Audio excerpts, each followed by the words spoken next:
right, you're back with Bradford and Brooks. Jim Brooks and Margie Bradford with you back on this drizzly Wednesday morning, and I sure miss all that sunshine and that we had, but our garden is desperate for rain, so this might help make up the deficit. Well, Margie, I'll let you, our guests have joined us here in the studio, so I'll let you make the introductions, if you will, Margie. Yes, I am really glad to have with us today Angela Parkerson and Tammy Boblet, who are with the Never Alone Nick Rucker Foundation. And we were chatting a little bit before and starting to talk about how you started this organization. So please tell us, how did you begin to, what made you start this organization, and how did it come about? Okay, thank you, first of all, for having us. We really appreciate the opportunity to talk about fentanyl prevention and awareness. But I got started because on April 23rd, 2021, my son was poisoned to death by fentanyl. I'd never heard of fentanyl. I didn't know what happened. I thought my son had killed himself. He didn't have a history of a substance use disorder, so it was completely out of the blue. And 3 months after, well, we were told that a crime had occurred and we had to get an autopsy, things like that. And we were like, a crime? What does that mean? And we called the coroner's office to see when we could get our son's body back, because we didn't want an autopsy. We were told by the police we had to. And we called and they said, oh, it'll be really quick because we're overflowing with bodies. And we're like, oh my God, COVID? And he said, no, fentanyl. And we said, what is fentanyl? And that began my journey on this, because 3 months after my son's death, where I was told by the police a crime had occurred, I went up to talk to my detective, and he had never heard of my son. He didn't know who he was. So the stigma and shame of what I now know as how people are treated who do suffer with substance use disorders, what I felt that day. Although my son didn't struggle with that and he died from taking a half a pill, I now know that stigma and silence has been the main motivator, because if I had known about fentanyl, I could have told my son, you can't experiment with anything, you can't take any pills, you can't smoke marijuana, you can't do anything that you don't know. If it didn't come from a dispensary or a pharmacy with your name on it, you can't take it because it's poison. But I didn't know that, so that's why our campaign is Silence is Deadly, because what my son didn't know killed him. My inability as a parent to be educated killed him, and that's why I held the people in power who know these things accountable, because they have known about it. It has been happening since 2013 or even earlier, but we're not talking about it. Right. And that's started my campaign, because I did not want another parent to feel what I have felt, which is complete devastation. You know, my son died, and my best friend lost her son, Mikey. He was 21. He died in a car accident, and we talk about this and have their permission to say it. They got love and support from this community. My son died. He was 24 years old. He was poisoned to death. He was murdered, and I got stigma and shame, and I got left alone, and I began this battle to try to bring awareness to prevent, and that's when I kind of started doing stuff online. I bought 600 shirts that I put Never Alone on, and on the back, what does it say? Honoring, I forget what it says, the taken. But anyway, I started sending them to parents across the country, and I had a goal of getting one in every state. Then I donated about 400 of them to the ARC Recovery Center, where I started to go and speak, because I felt I was running into people there, and I began to understand what was happening. All these people coming in who had just been smoking marijuana or had been someone who had been suffering from a meth addiction were testing positive for fentanyl, and nobody knew that they were taking fentanyl. Nobody was choosing to take fentanyl. Then I really started to understand something big is happening. So I started connecting with national groups, going and being a part of the DEA meetings and stuff like that nationally, and I met Tammy, and she's like, I just want to help because I'll let her tell you about Chase, but she had went through a similar thing, and we started the nonprofit, and really our main goal is to raise awareness, and you all saw the signs around the courthouse that say My Life Matters, because our children were treated like they don't matter. They're treated like there's something wrong with them, like we're bad parents, like they're bad kids, and that's just simply not the case. Like, I'm a good mother, she's the best mother I know, and we were just not able to educate. I wasn't able to educate my son on what was this poison that's going on, which we now know is fentanyl that's coming from China, going to Mexican drug cartels, and they are making pills that mimic pharmaceutical grade pills, Tylenol, Percocet, Adderall, Xanax, everything. They lace it into cocaine. It's all but replaced heroin. Heroin doesn't even exist anymore. And the coroner here at the time, when I did speak to him, told me, oh, they love that fentanyl. They just love it. They can't stop taking it. And I was like, I don't know what you mean, because my son had never heard of fentanyl. I'm sure some people do get addicted and start to struggle with it, but I would hardly classify that as someone loving it. So there's a lot of misinformation and stigma behind everything, and I make graphics and videos and stuff, and Tammy really helped me design it because she really liked the My Life Matters, and we just started making those signs and using them for awareness, because we want people to see the face of what it really looks like, not what you see on TV, not what these people, if they struggled with a substance use disorder, they are not all homeless. They didn't come from bad homes. Some people do have generational trauma, things like that, but that doesn't mean they don't deserve love. And in our community, there's so much that can be done. It's such a hard situation to be in when you see this happening, and it's like nobody cares. Nobody cares until it happens to them. And Tammy has always been there to help me with what I was doing, so we just started doing that, taking them, and then people, once they see, it's what we have is age 17 months to age 50, and we're adding new ones every day. We pay for it. 100%, we pay for it. Parents in this community pay for it, and parents across the country pay for it. I'm sorry, step back and pay for what? Our signs and anything that we do. I understand. We get zero funding from anybody at all, because I know there were some comments out in the public about somebody funding it. We wish that they would fund us and help us, because we do a lot of work, and they have a lot of this opioid money that some of them call free money, and it's not free. People died for that money because pharmaceutical companies, they bribed the FDA to call OxyContin non-addictive, and they had legally addicted millions of people, ruined their lives, and killed them. Then they turned to heroin, and now people are judging those people, while pharmaceutical companies just had to pay a small fine, and they still continue to sell their poison, and now they also get to sell the cure. And it's just a non-stop cycle where people are blamed and businesses are just not held accountable, and nothing is happening and nothing is changing, and it's to the point where it's not safe to be a kid here, because kids experiment with things. And Right, that's true. I can't tell you how many parents of 15, 16, 17, and 18-year-old children that are dead that I know. And across the United States, and that's where I originally found my connection, because there was nobody here for me.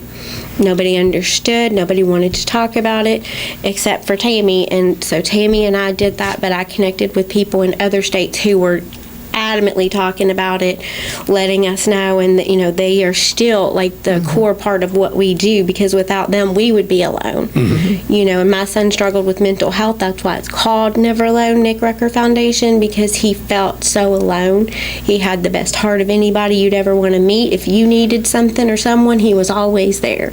But when he reached out to someone, there wasn't anybody on the other end of that line, and he had me and he had people, but he just didn't feel like, that could he had what he needed. Yeah, He like didn't he feel had needed. what he needed from who he needed it from, I guess. You know, sometimes when you're a kid, the only love you think about is the love from the opposite sex, you know, somebody who Yeah. can be your partner, and that's really all you want. And when you don't get it, sometimes that, especially Nick had a condition called Asperger's, which meant he was socially awkward, and, you know, he didn't really understand those things. So I know it was really hard for him to deal with those kind of things, and a lot of people died during COVID, and that was all the things that kind of happened to him during that time. But that's how I got started on it. Sorry, that's a long-winded thing, but it's just been so long and so much that we've been trying to do, and you know,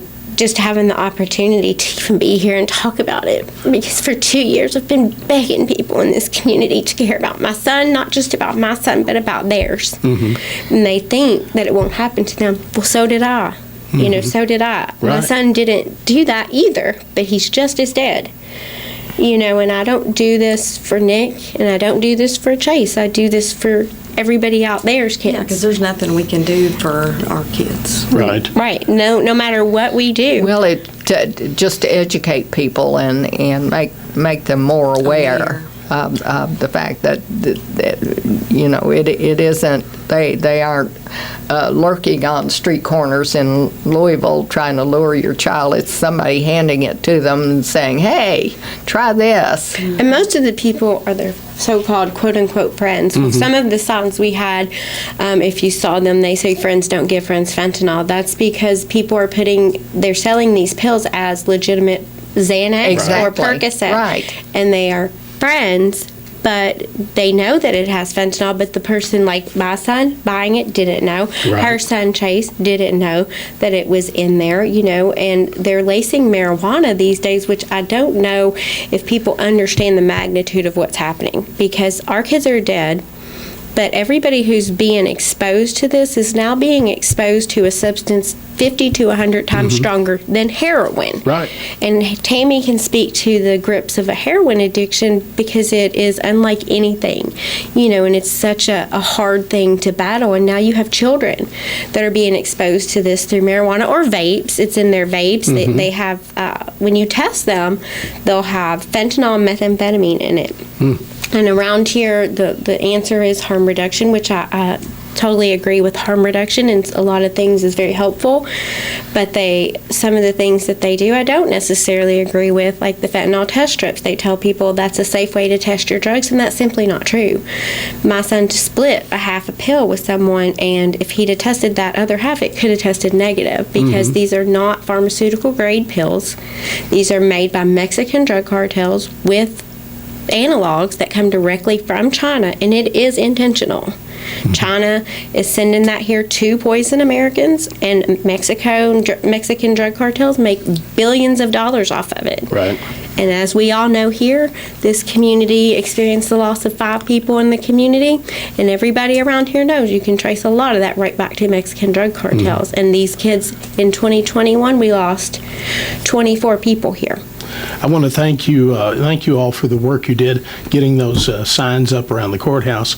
It really put a face to the problem too, and it was shocking to me, you know, because I wasn't sure what it was, and I was going to the courthouse, and I talked to Judge Executive Tim Hutchins, and I said, "What's going on with the signs?" And so he explained it, and I was like, all those people are lost, you know, and it's like it really putting a face to it just made it more real to me. A lot of people told us that, yeah. You know, Right. It does, because you know, you hear figures, but you don't know the people behind them. And Right. it's a whole family behind each one of them, you know, a mom, a dad, siblings. Some of them were parents, some of them grandparents. It's a whole family that's affected. Right. And I do want to thank Tim for allowing us to do that, because I have asked for, ever since we started that, for at least a year and a half, I've been asking to be able to do that. And I was told that I couldn't. I was also told that I couldn't speak unless I wanted to talk about overdose. And I will tell you and everyone here, my son did not overdose. Right. There's an option on the death certificate, a Kentucky death certificate, that says overdose, and it is not checked. His says acute fentanyl toxicity. and he took a half a pill, that is in no way an overdose. An overdose implies you took too much of a known substance, Right. which he didn't. And I don't know why specifically people continue to call it overdose, because it makes it there's a stigma to that, Right. where it implies the person is responsible for their own death. Right. And in Kentucky, we don't have a statewide drug-induced homicide law, so some counties don't prosecute at all. They don't do anything. They're like, don't take drugs and you won't die. And people, That's that most places. right, and that sounds logical, right? Don't take drugs and you won't die. Well, I say have a society you don't need to escape from. Love people the way they are, and maybe they won't turn to drugs, because a lot of all they want to do is connect and be heard and not feel judged and shamed for who they are. Right. If we would allow people to be people. I call it the XYZ theory. In life, you got to be X, Y, and Z. And if you're not X, Y, and Z, something's wrong with you. Right. And my son was not XYZ, he was A. And I would be like, it's so good to be A. That's awesome. And, you have somebody over here, like, no, you can't be. So you have to be ashamed of that and hide it. And after a while, that really wears a person down. Sure. And we also have to look at the pharmaceuticals in this country. My son was given pharmaceuticals at the age of 6 years old for what they said he had ADD for his whole life, until he was a senior in high school when they said he had Asperger's. So, like, he had told me, Mom, you guys are giving me, like, methamphetamine. And he's like, I understand, you're just doing what the doctor said. He said, but some of my friends are addicted to meth because of that. And I was like, oh my gosh, I didn't know that. Right. And the same thing with the pain pills. A lot of kids were given pain pills for accidents, school, whatever, dirt bikes, and then the next thing you know, they have a full... Dental work's a big one. And the next thing you know, they have a full-blown heroin addiction. Well, I visited your website, and I was really impressed, because education seems to be, and I think that's really the key, educating parents and kids. And I don't. It's hard to imagine how addictive fentanyl can be, and how dangerous it is. I know that I think there was a case in Louisville where a police officer touched some Right. high-grade fentanyl and just touched it and absorbed it through his skin and overdosed, or it almost killed him. Yeah. And that's amazing that there can be something that. I was at an event, the Black Balloon event that they host in March, and there's a retired state trooper up there that I've met, and she said, we were there, I think, on Saturday morning, and sometime that week there was a police officer, and he was in pursuit of someone with drugs. The guy threw the drugs out the window, so he goes up there, he gets the drugs, he puts them in the trunk, but then when he gets back in the car, he realizes he's overdosing. But he was able to get a call in, and she said they had to Narcan him twice. That's how powerful it is. And if you were just somebody coming up on that and not even knowing what it is, Right. that's what we keep trying to say. And we work with Michael De Leon from Steered Straight. He did come into Nelson County to Bardstown, and he does a lot of education on pills and fentanyl and vaping, and we sat there with those kids from Bardstown and were shocked at the kids that I think 27 vapes were turned in that day. He worked with the 6th graders up to 12th. He encourages you to turn your vape in. Right. So like 27 were turned in. Almost everybody raised their hand that knew somebody that vaped. Some even knew an elementary student that vaped. And then when Michael asked if you all knew anybody that bought pills online, like 15 kids raised their hand, and like we were like in tears. Well, it was like, I think it was more than that. Was it? Yeah, because I was just I'm so like, upset. I remember he was doing that. He asked the kids, and they all participated. I was shocked, like her, like how many of them were vaping. Pretty much like 90% of those kids were vaping. Idea. Now, was this at school? Bardstown Middle and high school. Okay, so, and then he asked the kids, he asked them if any of them had ever taken pills or bought pills off of Snapchat, which is the new drug deal. Nobody's going into street corners anymore. Drug dealers are targeting children right on their social media. All of the children with a smartphone have a drug dealer in their hand, and the DEA tells that, and they really push that. Wow.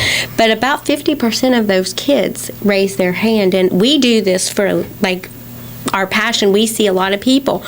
We were shocked by that right here in this community, in the middle and high school, there's 50% of these kids that are currently being poisoned by fentanyl, and we don't have no idea the effects on the brain, the body, because these are children. The psychological things, the psychosis, the things like that, and we've tried to get Narcan in the schools because there are kids that are overdosing in the schools, and that stigma says it's just those kids. And it is a stigma. There is. Because my son struggled with addiction. He passed 46 days after Nick, but their stories are completely different.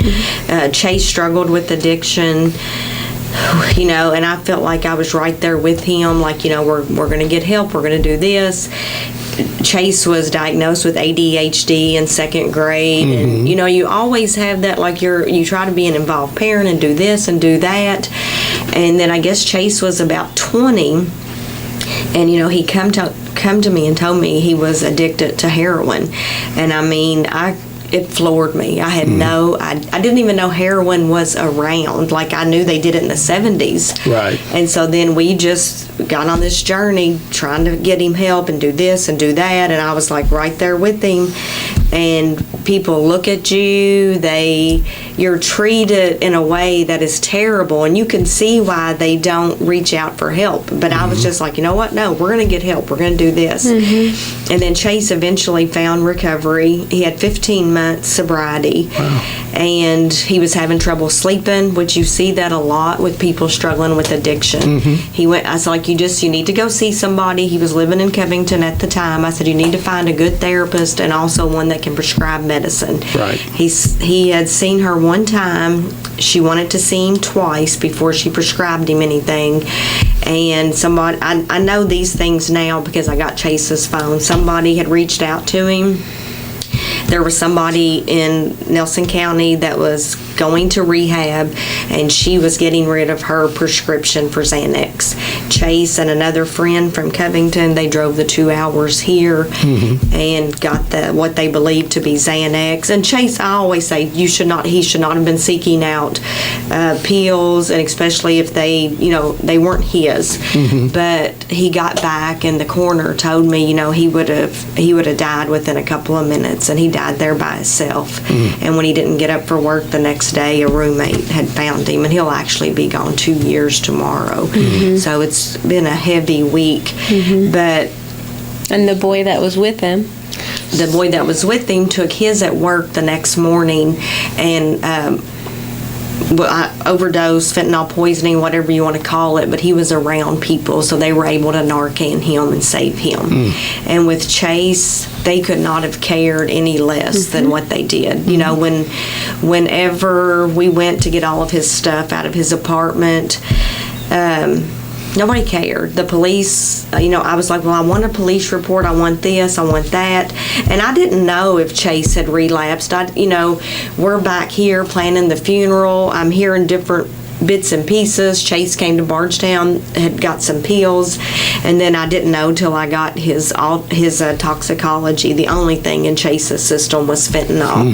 And the coroner said that it wasn't a lace pill. It was he said there was one more on the nightstand, and they did a field test on it. It was pure fentanyl. He said, but it looked exactly like a Xanax. Wow. And it's just so sad that people don't care anymore. Like, with the signs up there, and we tried not to read the comments, but like somebody was like, I don't feel sorry for any of those people. Okay. I understand what you're saying. They made a choice, and it was a really bad choice. But how do you not have compassion just for another human being? Right. People have struggles. We've met the best people when we go to the Ark. We've went to several places, and we talk to those guys. They're good people that have made some really bad choices and got tangled up into something way bigger than them, which is what Chase did. And then he finally finds sobriety, and then You know, I just hated it. If he had actually got a Xanax, then he would have at least had a chance to relapse and then get back on the right path. But we see it every day. I think, is it every 5 to 8 minutes somebody dies they from say overdose? 300 people a day, which in is the United States. Which is the equivalent of an airplane falling out of the sky every day. And a lot of people don't understand this, but the number one killer in America is fentanyl, and it has been for at least 3 years. But we can all attest to how much we know about COVID. But during that time, we never heard the words fentanyl. We never heard the words fentanyl poisoning, and the whole time it was the number one killer in the nation.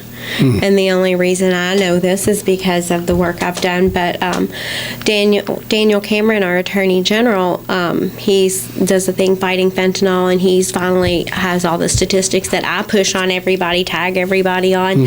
You know, a lot of times I look like the craziest person in the room, but that's okay because I'm being the voice that my son was denied. I want to be in everyone's face, and I hate to be the one to tell good people they're doing a bad job, but I have to, because children are dying. You know, if I had someone out there as bold as what I'm doing, and I'm not saying that in a way that's boastful to myself, I'm saying I'm bold because I'm bold for your child.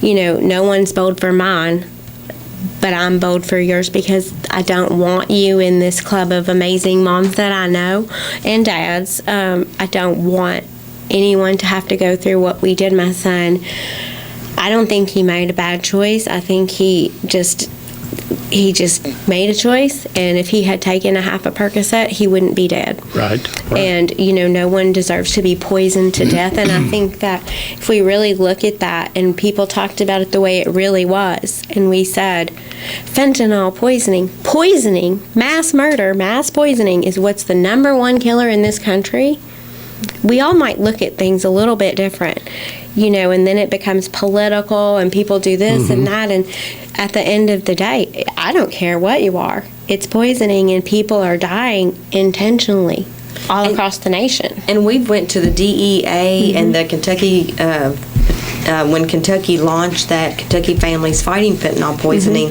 And like what I always find odd is like the government knows, Daniel Cameron, they told us at the DEA, China is making fentanyl in a lab 24 hours a day, 7 days a week, pretty much with the intent to kill us. And somebody was like, well, does China have a problem? And they were like, no. You would be executed in China. You're not allowed to sell it there. If you were to let that fentanyl get out of the lab. And the DEA told us, we have 2 cartels in Kentucky. Yep. And he told us, it goes through China, comes through the border, and then it goes out into the United States. He said they will find somebody where they're making the fentanyl and putting it into the community. They will tap their phone lines, but before they can get the evidence, they'll pack up and they'll move. I mean, we sat there. We saw the map. They showed us a map. There's a drug cartel stronghold in every state in the United States, and Kentucky, like she says, has 2. And everybody should go on the DEA website and look at what Ann Milgram, the director of the DEA, has to say about that, because she's very vocal and bold about what she's saying, and she's really trying to save lives. They have a memorial Weapon of wall. mass destruction. Right. They have a memorial wall there in Washington that both of our kids are on, and they do that because they want their people to remember who they're fighting for, because there's a vicious cycle here. This is happening, and I made a T-shirt. It says, my son was poisoned in broad daylight on American soil by Mexican drug cartels and Chinese fentanyl. Because what's happening is in front of everybody, this is happening. Nobody notices or cares, and they're blaming the victim. History will show in time what this really is. You know what I mean? But they took out a lot of people before everybody even realizes what's going on. Right. Because 107,000 people died in 2021, which is the year that our kids passed. 110, 122. But most of them were just looked at like drug addicts, and who cares? When really China's making that fentanyl, and it's coming through, and that's what killed 75% of them. So they were able to wipe out a lot, and it's not getting any better. No, and they said the latest numbers say they're going down, which are preliminary. But if anybody pays attention to the obituaries in this county, you will see that that's not true. We pay attention to them very closely. We lose a lot in this. A lot. We've lost a Now, lot. maybe statistically they might go into a category in Louisville or something like that. Right. But like Chase is from here, he got his pill from here, but he's statistically counted in Carrollton. Right. But if anybody who notices, you cannot live in this county and not notice that every week there is a 20-something-year-old that is dead at home. That's because they were poisoned to death, either one use or through a hard-fought addiction. It was 24 last year, right? Which would be like one every other week. And I know And that I know there's been one a week because at the Narcan vending machine, I think Tammy Gibson spoke that there's been at least one a week this year. And the coroner confirmed that last time I spoke to her, which was 2 months ago, I think. She said there were 7 people confirmed killed by fentanyl this year, and they were pending 7 more. And that was in March. Right. So you can see that statistically it may look a little different, but for every one of us with eyes, we can see that people in our community are dying. Young people who had a whole life ahead of them, young people who could serve the community in various ways, young people who could work, who could have families, who could do anything, who could have a chance at recovery. There's so many people out there doing good things with recovery, and I really am proud of what they're doing here. We know a lot of them, and they're doing amazing Like things. the jailer here, Justin Hall, he's doing such good work He down is. there and giving people hope, bringing back NA and AA. A lot of people don't understand that during COVID, all that was taken away from Right. people. It was. Right. And people were suffering and alone, and COVID cost more lives than just the disease itself. And I'm not diminishing those who lost their lives to COVID in Right. any way, shape, or form. I lost 2 family members myself to that within 3 days. So there was just all these things going on, but we all knew about COVID, and we Right. knew how to take precautions. And when I was at that meeting with Attorney General Cameron, and I told them that I was holding them accountable for what had happened and failure to give me the knowledge to protect my son, he is the only one who looked at me and said, "You're right.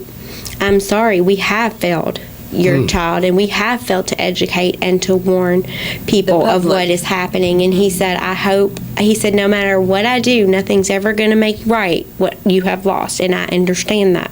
He said, "It is my hope today that you will at least be a little proud of the fact of what we're trying to do today, because they are pushing And weapon of Kentucky mass is. destruction I and think things they're like that. trying. We're having our Fentanyl Prevention and Awareness Day, August 19th at my Kentucky Home Rotunda. Anybody wants to donate to From us, we'd 12 really to appreciate 3. that. We have $85. But we have Michael DeLeon is going to be there, and every parent in this community, I urge you to come and hear what he has to say, and kids too, because even though parents need to be able to educate their children, and we need to be able to say the things, ultimately it's up to our kids. You And gotta we know that educate our the kids are kids. smart, they're hurting, and really all they want to do is be heard. Right. Right. You know, and we want to educate and empower them that today it's just not safe to experiment as a child, you know, as And a teenager. Tell them why it's not safe. Yeah. Right. I know right. both of our kids are on Michael DeLeon's slideshow, and he speaks of them, and he goes all across the United States. And what is his title? He found it steered straight. Michael was in prison. The first one was Scared Straight was what he started Remember, with. It was a show on Scared Straight, and whenever he About was going in to prison. prison, they did that. And then when he got out, he did Steered Straight. But he does wonderful things. He's in recovery. I don't know how many years was he in prison? 8 or 10? A long time. Yeah, But he has and- a very powerful story, and he is so well informed. and he really cares. He wants to educate kids, parents, the public, the community. We have invited Daniel Cameron to come. He still hasn't said yet, but Tim's going to be there to speak. We have reached Local, out to our sheriff and asked what him is to that come date speak. now? August 19th at my Kentucky Home Rotunda. It will be from 12 to 3. We're going to have bouncy houses, a couple food 2 food trucks. All of trucks. our signs will be there. Our angel signs will be there. Open mic for parents to speak that have lost their kids. And what we're really trying to do is to build community. We want our police officers there. We want the EMS, fire, because they go through a lot too with what they're trying to do. Sure. And a lot of them, they were caught off guard, and I want an opportunity for them to meet our parents and really network, because together, like our state motto, united we stand, divided we fall, and I use that a lot because a lot of us have been, when your child is murdered, it's a horrific, horrific thing. When your child is murdered and he's blamed for his own death, Yeah. it's another thing. And then when you see it happening to everybody else's kid and you can't do anything, that's the mission behind what we do. All right. Well, we are just about down to the wire, and I wish we had another half hour. Well, maybe we can get you guys back on just ahead of the That'd be event to kind of Oh, that'd be great. preview it, because it sounds like a wonderful event. I think your website pushes education is Yep. key. I also think that greater availability of Narcan Yeah. We will would have be a that big at our boost. event, and every so often I post on Facebook. If anyone needs Narcan, reach out to me. We're getting it through our nonprofit. I have quite a bit of it right now. Okay. Be more than glad to meet you and get it to you. All right. Well, thank you, ladies, for coming on, and Thank you. Thank you for having us. and thank you for all the work you do. Thank Thank you. you. For awareness, because Thank it's you. it's important. Thank you. Thank All you. right. Well, that's going to do it for this week's Bradford and Brooks. Thanks for listening, and we'll be back next Wednesday with another Bradford and Brooks, and hopefully it won't be raining then, Margie. All right. Have a great week, and see you next time.